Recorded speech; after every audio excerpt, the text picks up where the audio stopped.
दरवेळेस एकतर ते पवार कुटुंबाचं घर आहे, त्याच्यामुळे माझी विनम्र विनंती सगळ्या प्रेसला, विनम्र हात जोडून विनंती आहे, ते कुठल्या व्यक्तीचं घर नाही, ते शारदाबाई पवार आणि गोविंदराव पवारांचं घर आहे.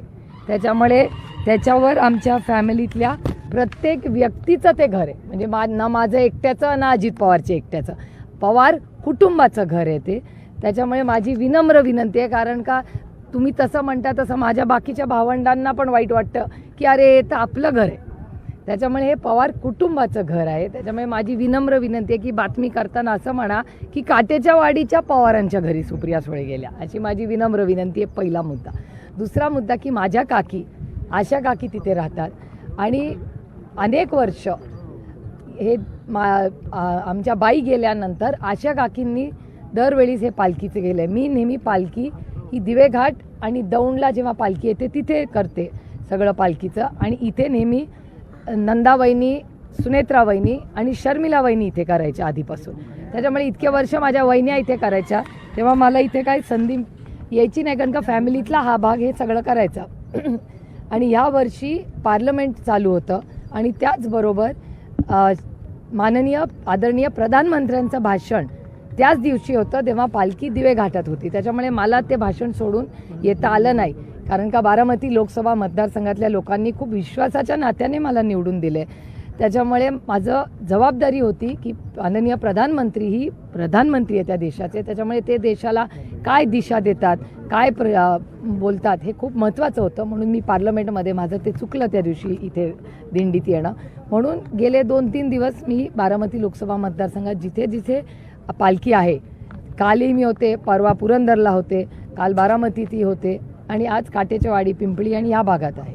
त्यामुळे आणि आल्यानंतर काटेच्या वाडीला पालखी अनेक वेळा, आणि मलाही अपेक्षित होतं की काकी येतील तिकडे, पण काकी नाही आल्या.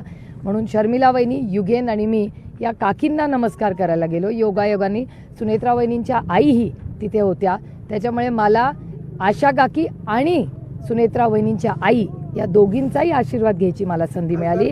आणि बाकीचे सुनेत्रा पवार आणि अजित पवार हे दोघंही, त्यांच्याकडे ते काय जेवणाचा कार्यक्रम चालला होता, त्याच्यात दोघं व्यस्त बाहेरच्या बाजूला होते. मी घरात गेले आणि घरात जाऊन शर्मिला वहिनी, युगेन आणि मी आशा काकींचा आणि सुनेत्रा वहिनींच्या आईचा दोघींचा दर्शन घेतलं, आशीर्वाद दिला आणि आम्ही आलो.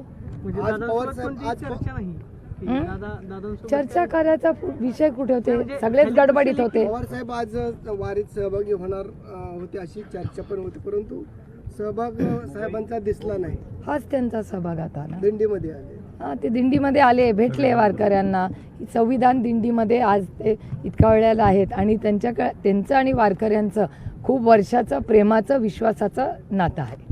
ताई, मुंबईतील हिट अँड रन प्रकरणात जे आरोपी आहेत ते शिंदे माहिती आहे, मी ऐकली न्यूज, तुम्हाला मुलगा आहे, त्याच्यावर कडक कारवाई व्हावी अशी आता सर्व स्तरातून मागणी होती. नाही, माझं म्हणणं आहे हिट अँड रन केस किंवा कुठलीही चुकीची गोष्ट, मग ड्रग्ज असू दे किंवा गाडी फोडा असू दे किंवा हिट अँड रन केस असू दे, कुठल्या हा देश नियम आणि कायद्याने चालतो, कुणाच्या मनमानीने चालत नाही. दुर्दैव आहे की सगळ्यांना त्या अदृश्य शक्तीची इतकी सवय झाली आहे की सगळ्यांना वाटतं अदृश्य शक्ती काही करू शकते.